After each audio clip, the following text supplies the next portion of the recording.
everybody. Welcome to another episode of the Cutting Room Floor podcast of Grace Church. My name's Larry. I'm joined by Taylor Brown today.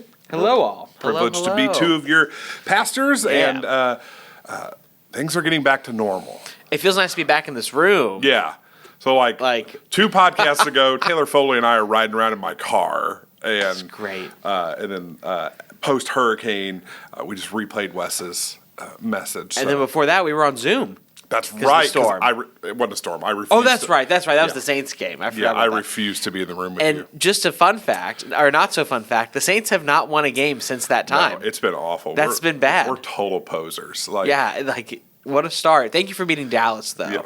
Yeah. I appreciate that's the one thing. I appreciate the Cowboys win. That's the one bright spot in our season so far. But so as things get back to normal, how you doing? Everything good? Good. Yeah, we've been talking a lot about the hurricane fatigue piece, and I have felt that to a T. Last week, everyone I've talked to really in their workplaces too. Last Monday and Tuesday felt like The Walking Dead of people were just zombies and kind of coming back to life, and slowly kind of the end of last week into this week. Yeah. It feels like every day I'm getting a little more, getting back to it a little bit more. I think I'm a few days behind you guys because I jumped right in on Monday with students of mine from United Seminary. And so it was like Wednesday afternoon. I was like, okay, now I feel like a zombie. Yes. So you're doing that today, like these next couple days. You're going to be coming alive. I'm slowly starting to pull out of that. And today, as we record this, I have a 10-year-old today. Holy cow, double digits. Oh my gosh, it's wow. I don't even know what to do with that. Like, she's 10. Isn't it this mix of like you're so excited, but then you're also like so sad at the same time. It's weird mix, isn't it? It's like I'm super excited for her and the person that Marky's growing into, but at the same time I'm like, I want to vomit. Yes, how absolutely. quickly this is gone. I asked Pastor Wes yesterday when I was leaving. I'm like, it doesn't slow down, does it? And he was like, no. It just keeps going. Oh. Yeah, he said it gets faster. I'm like, that's what I want. That's to good hear. to know. That's so things that you get to look forward to too. I So know. I didn't know that 10 would affect me so much. Yeah, but I wanted to throw up at 5 in kindergarten, so now I know I got another one coming at 10. 10's coming, baby. It's coming. So, hey, you were our first writer for Everyday Mission 2. We had stepped out of that for a week, but we're back into it now, and we're just this concept that everybody has a mission. Yeah, everybody has a calling. Even if you can't see every bit of it. Right.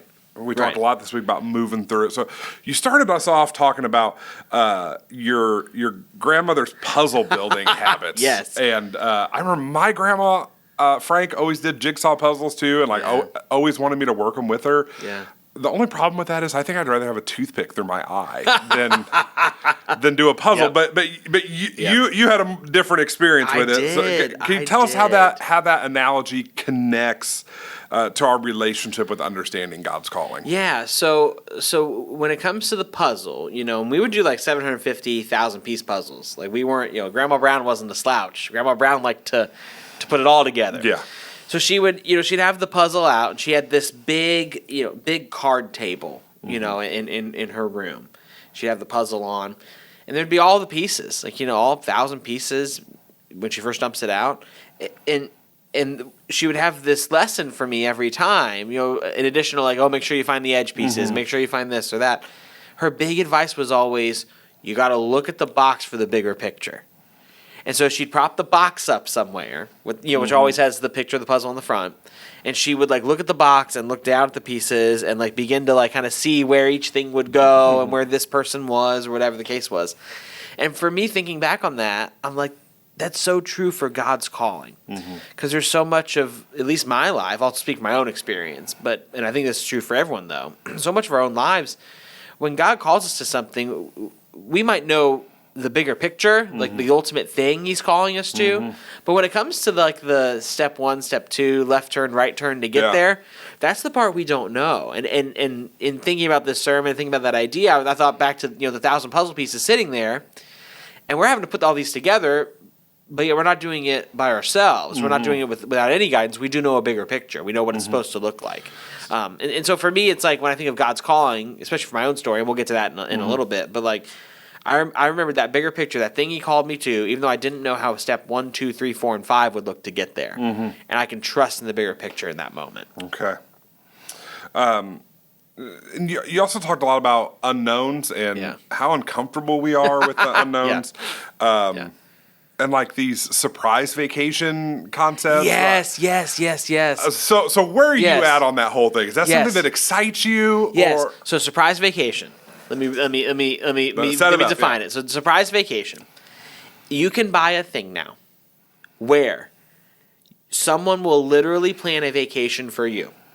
And I'm talking like you got to give them a couple specifics. You give them like, okay, I want to go. I just want to stay on a road trip. Here's my budget. Yeah, here's my budget, and then like I want to fly, drive, both, whatever. And there is a company that will multiple companies that will literally plan a vacation for you, and you don't know what it is until it's like day of, and it's like, all right, you need to be at the airport at this time, and they give you your ticket. And it's like you're going to where? Cabo. Yeah, exactly. And to me, while that sounds a bunch of fun, and I love the someone planning it for me part, is in like I don't have to do all the hard work. I would hate that. Yeah, me too. Like to not know anything until you get Can't there. do it. But then like some people I've talked to are like, oh my gosh, that'd be awesome. How fun! What an adventure! And I'm too much of a planner. I did that. I poll like too. doing the planning part, Yeah. so I think I would much rather work for this company than participate. Same here. And I did the poll here of like, okay, so where are my planners? Where am I? Go with the flow. Yeah. And all the services go with the flow outnumbered the planners. No way. I promise you, especially at 11 o'clock. Man, Shout out to our 11 o'clock service. There was like a bunch of weirdos sitting out there. There was like double, for real, there was double the amount of go with the flow. Wow. And I couldn't believe it. My line was like, I am jealous of you all because I am not you. Right. And I want to be you. I want some elements of like, I need a little more go with the flow in my life than I do of my meticulous planning. So for those of us that aren't go with the flow people, the kind of that we kind of live in this Google space of craving instant answers. Yeah. How does that impact how we trust God in this whole thing? Like patience in the unknown. Yeah. That's a dwindle kind of thing. That's just it. For a lot of us. That's just it. Because it's a trade-off. So hear me, this technology is a gift. I mean, like what it's done for advancement of so many things and education for young people. I mean, hear me, like it's a gift. But there's a shadow side and a trade-off of that. And so when we get the instant answers, the instant kind of, we have a question and we can find the answer. We have a question, find the answer. We trade that off for, you named it, such an impatience with waiting in the unknown. And it's almost like that skill, that tolerance is just decreased. I mean, think even a couple generations ago. I'm being serious. You don't have to go back that far. Go back, I mean, maybe, let's say 30, 40 years ago. If you had a question about anything, seriously, a question about anything, you might not figure out the answer to that question for hours, days. You have to go to months. A physical library. Yes, you'd have to go to a library, or you'd have to talk, like somehow get connected with a professional in that field. I mean, like the encyclopedia on the bookshelf. Yeah. I mean, like that's what it would take. And now, it's literally seconds. It's a click away. And it's a click away. And our bandwidth and our threshold, if you will, for being able to withstand and be patient in the waiting in the unknown, it's just drastically decreased. And so while in life it's like, oh, well, it's not so big of a deal because Google's going to stick around and there's other search engines too and all that, there is a massive, massive problem when it comes to waiting on God now. Because it's like, the one thing you can't Google, the one thing you can't figure out, the one thing you can only go to God for and you got to wait on it is going to Him for some of these things, especially about calling. And so it's like our threshold for being patient with that has just decreased. And I think it causes a lot of us to get frustrated, causes a lot of us to maybe give up and to just say, well, I'm going to put all the pieces. I use the analogy of the puzzle, so I say, I'm going to put all the pieces back in the box and just move on. Good. It causes some of us to try to misinterpret and misread other small things to think that like, oh, this is it. And so, well, no, maybe that's not it. Maybe that's just like something you just happen to stumble. You know what I mean? Yeah. You know what I mean? I believe in God's in all things, but it's like, but just because you hit 2 red lights that day doesn't mean like God's telling you to stop. Exactly. Yeah. It's like, I think it causes us to read into some of those things really too quick. So I think our trade off of getting these instant answers, instant known in the unknown, if you will, has also caused us to get really impatient in the unknown and the waiting. Yeah. And I was talking to one of our sin partners after the hymn sing. We were having a conversation about the sermon. And we were having this reflection. I love what he said. He said, we often read Scripture, especially because we have it all in front of us in a book or on our phone. We read Scripture and we don't view time jumps unless it's specified. Meaning, like, unless it's written in the text, right? Like, unless it says like 6 years later or whatever. Yeah. But we know that those things don't happen all boom, boom, boom, boom, right. boom. And so we often miss in the text even the waiting that happens in between. In some of that period of unknown. Yeah. And the patience and kind of waiting that these people had to do on God. Yeah. And so we often miss that. And I love that Phil pointed that out. That him and I were talking about this. And I love that Phil said that because it's such a good reminder of like the words we read. While we can go from chapter to chapter or verse to verse instantly, there might be days, weeks, months, years between that in reality. Just an important distinction, I think, to make and to know. Yeah, so that finding patience in the uncertainty. Yeah. We talked at all of our campuses about a couple of folks in the Bible that kind of model these scenarios for us.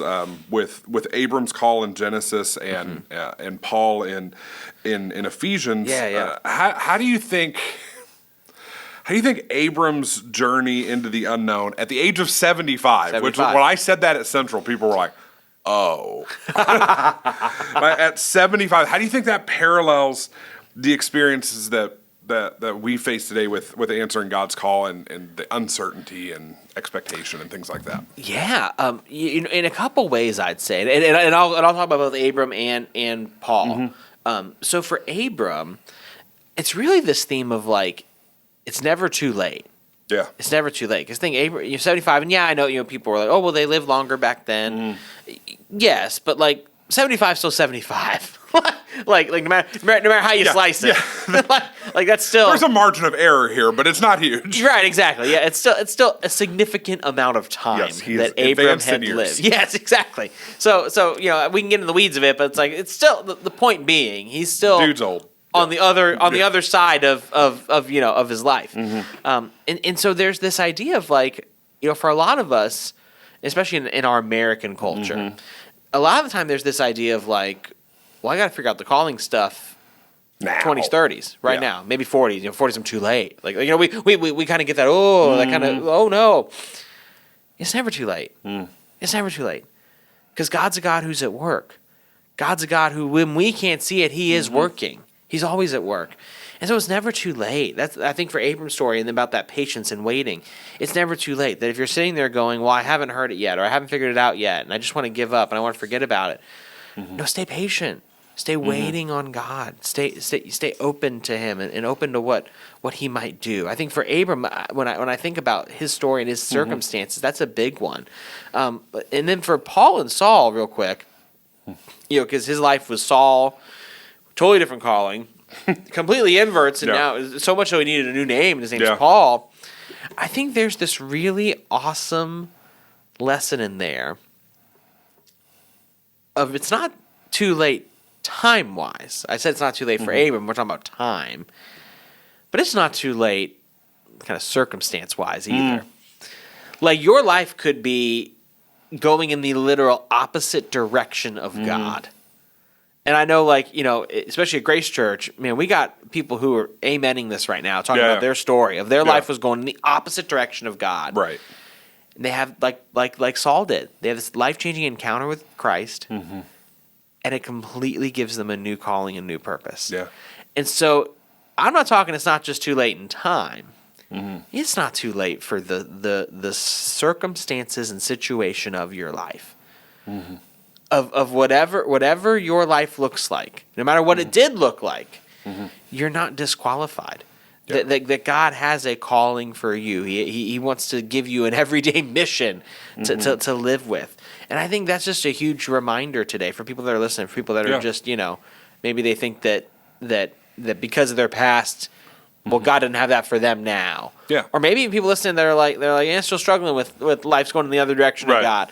It's not too late. It's not too late to live a different purpose. Bingo. It's not too late. It's not too late either way. Not too late for your time, but not too late also for what the condition of your life is. And there's unknown for both of them. Absolutely. And that, like Abram's told, go to the land that I'm going to show you. Yes. Like, so you're gonna pack everything up. Yes. I mean, it's the surprise vacation. Yeah, in absolutely. All surprise vacations. Absolutely. Like you're going somewhere. You're leaving behind everything you've known. Taking everything with you. And I'm not going to tell you where you're going yet. Yep. Head over there. And I think for Saul, there's this dramatic conversion. Yeah. But there's no way he could have possibly known where that was going to take him. Not at all. Not at all. Like, he was just obedient in that moment. Bingo. Not at all. Yeah, because for Abram, it's this mystery land. Yeah. And it's the land I will show you, which we'll talk about that in a little bit too. The importance of that statement. And then for Paul, when you read the story and you read the encounter, it's not like God tells him, all right, so here's what's going to happen. You're going to have this amazing encounter. You're going to live your life for me now, and then you're going to go to these locations and play. Yeah. Like that wasn't. No, that's not it at all. That wasn't it at all. No. It was literally as he went, and he went to these areas that God led him to, and then also God led him out of at certain times. And so there's this unknown in both of those. Yeah. So one of the things that I kept in the draft at Central, but you left literally on the cutting room floor here. Yeah. And if you listen to this message at the Cape campus, buckle up. One of the things that we talked about was Abram wasn't just being called to something. Yeah. And all the unknown stuff that goes with that, like you just said. But he was being called from something, and that's the change of purpose piece. So say more about that. Yes. So I'll give context too. So when we write, all of our writing styles are different. And for me, when I write, and I'm sharing this because it's fun to let people in on. Someone just asked me about this the other day, and like tell me a little bit about. So I'm like, I'll share it on the podcast a little bit. Yeah. So when I write way more than I need. Like I'll write. And Wes is this way too. Like we'll just load stuff in, and then like what happened on Saturdays, I'm looking at the sermon, and I'm going, "Ooh, okay." And now that we have this podcast, it's great. It's the purpose of it. I'll go, okay, what are a couple things I need to cut for time that I'm going to get into here? And so this was one big chunk that I'm like, I'm going to save it for the podcast. Yeah. It's so good.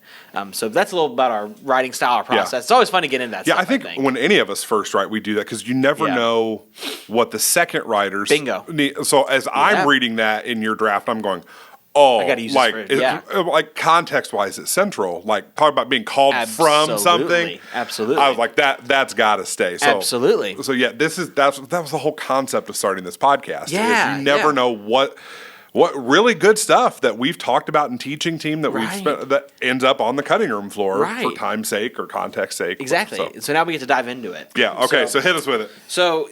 When we think of Abram's story, we talk about the unknown. We think about all like the future destination, like where he's going. We don't know it, all that. But when we think about the present place that he's in, so the lands that he had resided in up to that point, he's currently in Haran, but in the lands he had lived in before them, there was a dominant religious and spiritual practice that was not of Yahweh, God. It was actually moon worship was the dominant practice. And so Abram being in those lands, much like, if we're in another country or another place where there's a very dominant religion and a very dominant religious practice, Abram would have been very familiar with moon worship. And a lot of his life could have even been shaped, not necessarily around that like he was doing it, but a lot of his life and the things he was around was shaped by the context and the culture that he was in. And so when God calls him, when Yahweh calls him out of that place and going to a land that he will show Abram, it not only calls him, it's always unknown, where's he going to go? No, it calls him from a life of a spiritual practice that's not of Yahweh. And so what Abram gets to experience now is leaving, going into this new land, experiencing the faithfulness of God, the faithfulness of Yahweh throughout. And then as we're going to talk about in a couple weeks, is the kickoff for a chain of generation after generation after generation of discovering the faithfulness of Yahweh and God, and not of a moon worship and that lowercase g God. You're in this place where this pagan worship is happening. Yes. I'm going to take you to a place where you can focus solely on me. Yes, exactly. And that's that piece of that, the what we call the Abrahamic blessing. I'm going to make you I'm going to give you a land of your own. That's where you're going. Yes. I'm going to make your name great. I'm going to bless the whole world through you. Yes. And so he calls him out of this world that is not focused on God. And literally the invitation is to get up, go to the land I will show you. So you named it, of Abram is now being called into a life and into a purpose that focuses solely on the person of God. Yeah. That's why I shared this in the sermon. That's why I think, from my human opinion, why God didn't share the land with Abram, because then it just would have been a GPS journey. It would have just been okay, I got to get to that place over there. Let me go. No, God doesn't name information. God names Himself. He names a person. He goes, "I'm going to show you." Good. And so it becomes this reliance on Him. And what's really cool, and we'll see this once again in a future sermon that I'm writing this week on Abraham. Yeah, we got so much good stuff coming. Oh yeah, the podcast gonna be good for the next couple months. Oh, we're good. It's amazing, isn't it? How he pulls him from this place where the prominent worship is moon worship, and isn't it funny how a few chapters later, once again though, this represents it's a few chapters for us, but it's a few years for Abram, and we're getting the 10,000-foot view. We are. Abram couldn't see in that moment. We are. Yeah. What is God's invitation to Abram to show His faithfulness and His power? It's to count the stars. Yeah. And it's to count the stars, not looking for another God, but it's to count the stars with the understanding of I, Yahweh, me, God, am the one who put all of them in there. Yeah, and I can count them all. Exactly. And Yahweh says, I can count them all, and you probably can't. I mean, we're going to get into all that, but it's really cool to see the weave there and to know the context of the land he was in. It's not just about, because you might be like, oh, so how does this apply to me? Your calling and what you're called to and the unknown that's ahead of you is not just about what's ahead of you. It's also about what am I currently in, what's currently happening, where I feel the sense of God calling me away from it. And man, might that actually be to your benefit? Yeah. Might God actually be calling you to something better, something more focused on Him? So would you say that the practical piece in this is that in discovering our calling, obedience is key, even when the path isn't clear, even when we're full of fear. Absolutely. To trust that. Yeah. So Abram couldn't see this full picture of what God was rescuing him from. Yeah. But he somehow trusted that it was for his good. He did. And that God had that. So you were transparent about your own call and kind of personal struggles and that and the uncertainty. So just share some of that. Yeah. So my story is we use the term around here. Do you have a light switch or a dimmer switch moment, and kind of the moment that you came to realization of following God? So some people have light switch moments where they can name the time, the place. And for me, that's my story is not necessarily that. I kind of grew up in church. I can remember going to Vacation Bible Schools, going to Grace Place here, hearing teaching about who God was.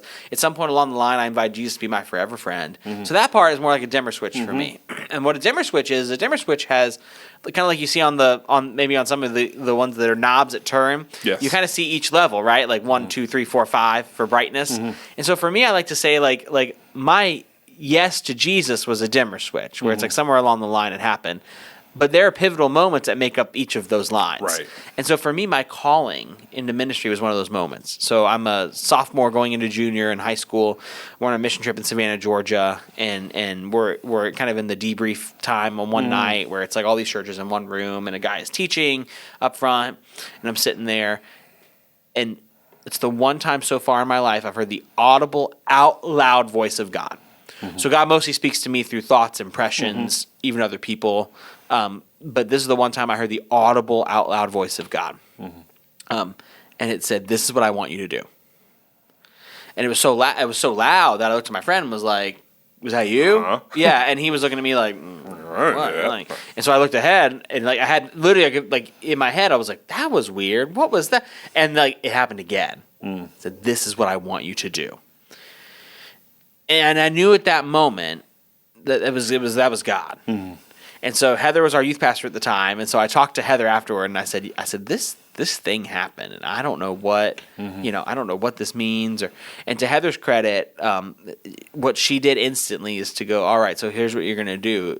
Very much like what we do as disciple makers. Heather is very much like, come, let's follow Jesus together, and come get plugged in. And I started leading in youth ministry even as a junior in high school. I started leading a 6th grade boys small group that next year to discover what that calling looked like. But here's the whole piece of it. I had that moment. I had that thing. That's like the bigger picture of the puzzle box, right? Like the picture in the front. But I didn't know what exactly that meant. Because this is what I want you to do. Could have been taken 100 different ways. It could have meant, I want you to work for that mission organization. Yep. It could have been, I want you to lead mission trips. I want you to teach. I want you to work with students. I want you to. I mean, you could have taken it 100 different ways. It could have been something more general, like I just want you to live a life following me. It could have been specific to the story, which at that point I didn't even know. I don't even remember what the story was, like what he was talking about.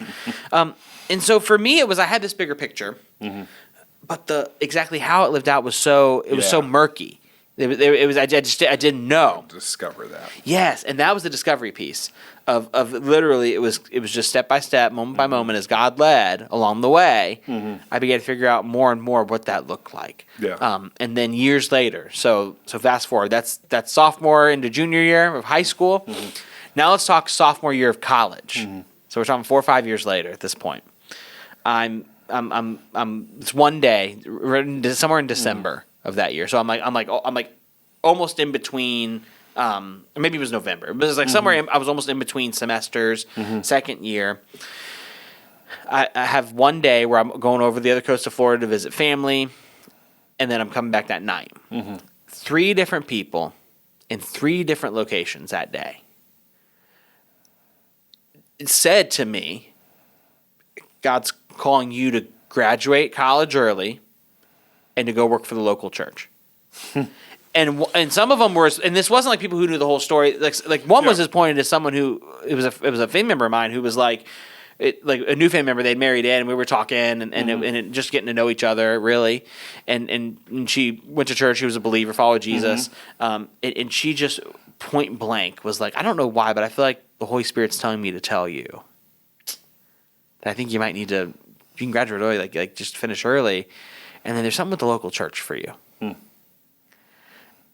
And that was the day it felt like all those pieces. Yes, it felt like it started becoming together, and it happened 3 times in one day. And so for me, it was like I couldn't believe God's faithfulness both times. I couldn't believe His faithfulness to call me initially, but then I couldn't believe His faithfulness in like, wow, I didn't know the pieces, but yet years later, to your point earlier, there's this gap. Yes, absolutely. It's not like the next day on the mission trip you get all this confirmation. Exactly. Yeah, it wasn't like right then I was like, oh, okay, so I know what this means. I need to go work at church and Grace Church. Not at all. There was a whole lot of journeying leading up to that, and a whole lot of unknown. But yet God was faithful in every step. God was faithful. He prompted Heather to invite me into that small group.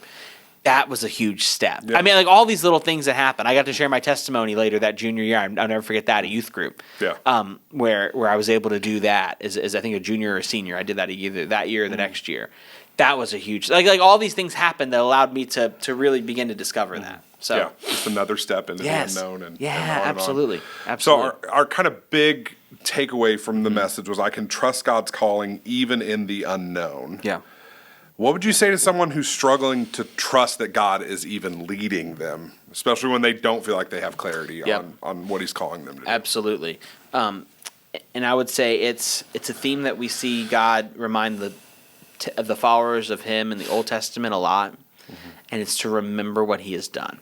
So I had a riff here at the Cape campus about how really to make this whole thing go. Like if we want to move from being someone who's frozen or someone who's fighting God's calling to a follower, it takes faith.